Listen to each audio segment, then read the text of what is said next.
안녕하세요. BTX입니다. 오늘은 전도서 9장을 살펴보겠습니다.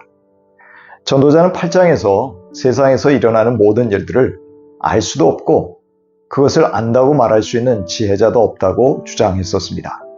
그리고 9장에서 전도자가 또 하나 깨달은 것은 의로운 사람들과 지혜로운 사람들이 하는 일들이 하나님의 주권적인 손 안에 있다는 사실입니다. 그들이 사랑을 받을지 미움을 받을지도 역시 하나님의 주권에 달려 있다는 것이지요. 하나님의 결정에 따라 그들의 운명이 달라질 수 있다는 것입니다. 하지만 전도자는 의인이나 악인이나 동일한 운명을 맞이하게 된다고 말합니다. 착하게 살거나 윤리 종교적으로 깨끗한 사람도 의식적으로 부정한 사람과 그 종말에서 차이가 없다는 것이지요. 예배를 드리는 사람이나 드리지 않는 사람, 선인과 죄인, 맹세하는 사람이나 두려워 맹세를 함부로 하지 않으려는 사람이나 그들의 결국이 매일반이라는 것입니다. 즉 사람은 그의 삶의 열매와 상관없이 누구나 동일하게 운명적 종말인 죽음을 맞이한다는 것입니다. 그런데 그것은 옳지 않다는 것이 전도자의 입장입니다. 이런 악한 세상에서 사람들은 악하고 미친 마음, 즉 어리석은 마음을 품고 살다가 종말을 맞고 있다는 것이죠. 이 세상에서 일어나는 일만 보면 우리도 전도자와 같은 비관적인 생각을 가질 수 있습니다. 그러나 부조리한 세상 속에서도 믿음의 조상들은 하나님이 준비하신 영구한 나라를 바라보며 믿음과 소망으로 살았습니다. 또한 우리 각 사람의 종말 때에 하나님이 우리의 행위대로 심판하시고 평가하신다는 것을 알기에 이 세상에서 두려운 마음으로 사는 것입니다. 베드로전서 1장 17절입니다. 그리고 사람을 겉모양으로 판단하지 않으시고 각 사람의 행위대로 심판하시는 분을 여러분이 아버지라고 부르고 있으니 여러분은 나그네 삶을 사는 동안 두려운 마음으로 살아가십시오. 한편 전도자는 인생의 한계에도 불구하고 살아있는 자는 죽은 자에 비해 소망이 있다고 말합니다. 그래서 비록 개가 부정적인 이미지요, 사자는 고귀한 지위를 상징하지만 산 개가 죽은 사자보다 낫다라는 잠언을 인용하고 있습니다. 아무리 형편없는 삶이라고 하더라도 영광스러운 죽음보다 낫다는 의미입니다. 그 이유는 첫 번째, 산자는 자신이 언젠가 죽는다는 의식이 있기 때문입니다. 둘째, 산자는 지식이 있지만 죽은 자는 이런 사실을 모르기 때문이요. 또한 죽은 자는 상을 받거나 그 이름이 기억되는 복을 누릴 기회가 다시는 없기 때문입니다. 셋째, 사랑과 미움과 시기와 같은 감정도 느낄 수 없고 죽은 자는 더 이상 이 세상의 일에 끼어들 수 없기 때문에 그에게 돌아갈 몫이 아무것도 없기 때문입니다. 그러나 우리 신약시대의 성도들은 계시를 더 많이 알고 있기에 전도자처럼 죽음에 대해 비관적이지 않습니다. 오히려 하나님이 주신 삶에 최선을 다하다가 죽음 이후에 영원한 나라에서 누릴 영원한 삶을 준비하는 지혜를 가지고 있습니다. 요한복음 14장 3절입니다. 내가 가서 너희가 있을 곳을 마련하면 다시 와서 너희를 나에게로 데려다가 내가 있는 곳에 너희도 함께 있게 하겠다. 삶이 죽음보다 낫다고 말한 전도자는 하나님이 사람들에게 주신 음식물과 포도주를 먹으며 즐겁게 누리라고 조언하고 있습니다.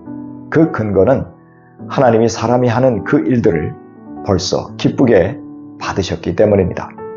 또한 깨끗한 흰 옷을 입고 머리에 기름을 바름으로 윤택한 삶을 누리며 즐겁게 살라고 제안하고 있습니다. 악착같이 허리띠 졸라매면서 인색하게 살지 말라는 것이죠. 또한 배우자와 함께 즐겁고 행복한 부부 생활을 하도록 제안하고 있습니다. 즉 가정과 사회의 가장 기본적인 관계를 하나님의 질서 속에서 누릴 때 그것이 의미 있는 인생임을 알라는 말입니다. 그것은 이 땅에서 열심히 수고하여 애쓴 결과요 권리이기도 하다는 것입니다. 마지막으로 힘써 노동을 하라고 제안합니다. 이것은 하나님의 형상을 닮은 사람됨의 특징 중 하나로 창조세계를 다스리는 역할과 관련된 것입니다. 그러나 생명이 없다면 일도 없고 계획도 없고 지식도 없고 지혜도 없습니다. 따라서 살아있는 동안 주어진 일에 최선을 다하는 것은 산 자가 누릴 복이면서 책임이기도 합니다. 사람이 직면한 또 다른 한계는 성공과 재앙의 시기나 기회가 인간의 육체적, 직접 능력에 따라 결정되지 않는다는 것입니다. 즉 인간이 통제할 수 없는 또 다른 한계가 있다는 것이지요. 실제로 능력 있는 사람이 반드시 성공한다는 보장이 없습니다. 전도자는 물고기와 새가 당하는 재앙과 같이 사람의 미래도 예측 불가능하다고 말합니다.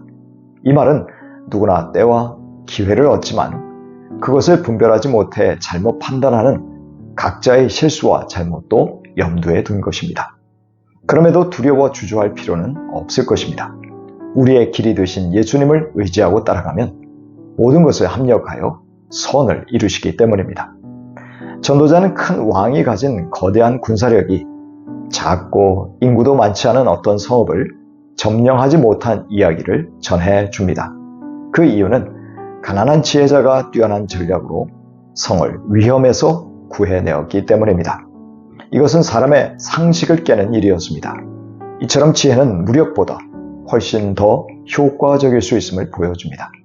하지만 그 지혜자가 기여한 승리는 시간이 지나면서 점차 잊혀지고 그에 대한 고마움도 어느새 사라지고 맙니다. 지혜가 힘보다 상대적으로 우위에 있다고는 하지만 가난하면 그의 지혜마저 멸시를 당하여 더 이상 그 지혜자의 말을 경청하지도 않습니다.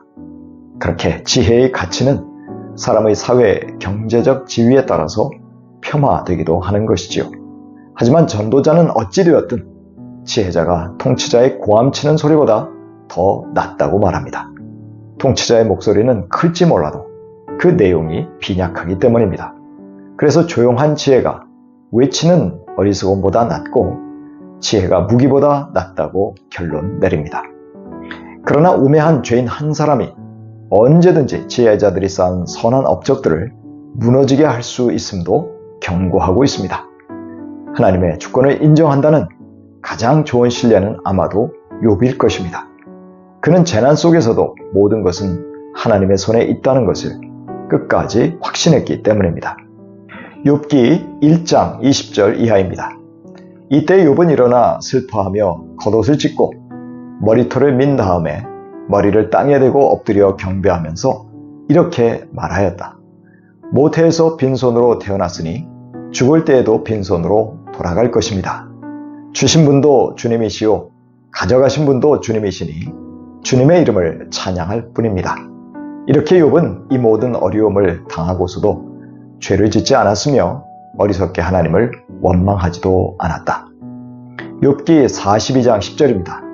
욥이 주님께 자기 친구들을 용서해달라고 기도를 드리고 난 다음에 주님께서 욥의 재산을 회복시켜 주셨는데 욥이 이전에 가졌던 모든 것보다 배나 더 돌려주셨다.